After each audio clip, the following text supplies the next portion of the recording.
विधानसभेमध्ये आशीर्वाद न दिल्यास लाडकी बहीण योजनेचे 1,500 रुपये परत काढून घेऊ. महिलांच्या मेळाव्यामध्ये रवी राणा यांचं वक्तव्य. विरोधकांची आग पाखड.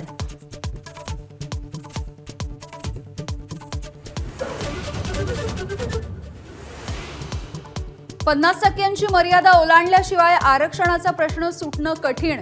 केंद्राच्या कोर्टामध्ये चेंडू टोलावताना पवारांची भूमिका. जरांगे हाकेंसह सर्वपक्षीय बैठक बोलावण्याचं पवारांचं आवाहन.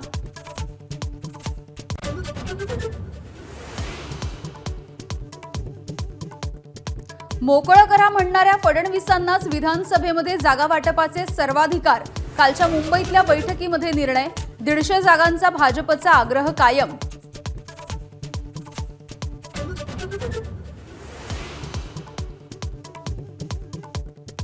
ऑगस्टला अंबाबाईच्या दर्शनानंतर महायुतीमधला जागा वाटपाचा फॉर्म्युला जाहीर करणार. उदय सामंत यांची माहिती. तर 8 ते 10 दिवसांमध्ये महाविकास आघाडीकडून जागा वाटपावर अंतिम निर्णय येण्याची शक्यता. मातोश्रीबाहेर घोषणाबाजी करणारे आंदोलक एकनाथ शिंदेंचे भाडोत्री. फोटो दाखवून संजय राऊतांचा आरोप. तर संजय निरुपमांकडून ठाकरे आणि गुन्हेगारी पार्श्वभूमीच्या गुप्तांच्या संबंधांचे आरोप.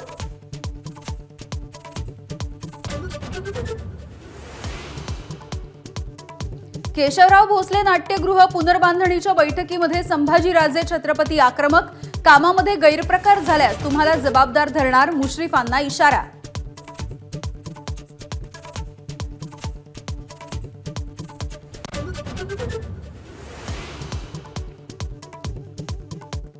राज्यभरातील स्वस्त धान्य दुकानातील ई-पॉस मशीनचं सर्व्हर बंद. तर ऑफलाईन पद्धतीने धान्य वाटप करण्याचा भुजबळांच्या सूचना.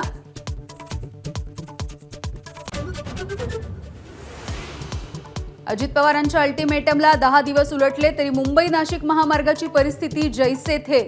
अजित पवार अधिकाऱ्यांना निलंबित करणार का याकडे लक्ष. पेसा भरतीसाठी नाशिकमध्ये आदिवासी आक्रमक. आंदोलकांचा आमदारांना घेराव. तर जिल्हाधिकारी कार्यालयासमोर घोषणाबाजी करत रास्ता रोकला.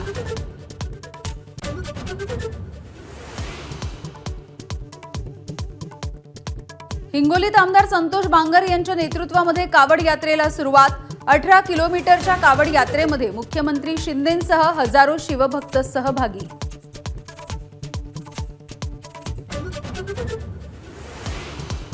बुलडाण्यामध्ये स्वस्त धान्य दुकानातल्या ई-पॉस मशीनचा सर्व्हर बंद. 13ही तालुक्यात महिनाभरापासून धान्य वाटप कोलमडलं.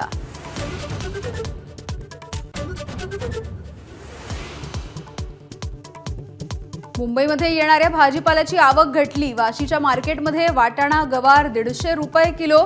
भेंडी आणि कोबीची ही सेंचुरी.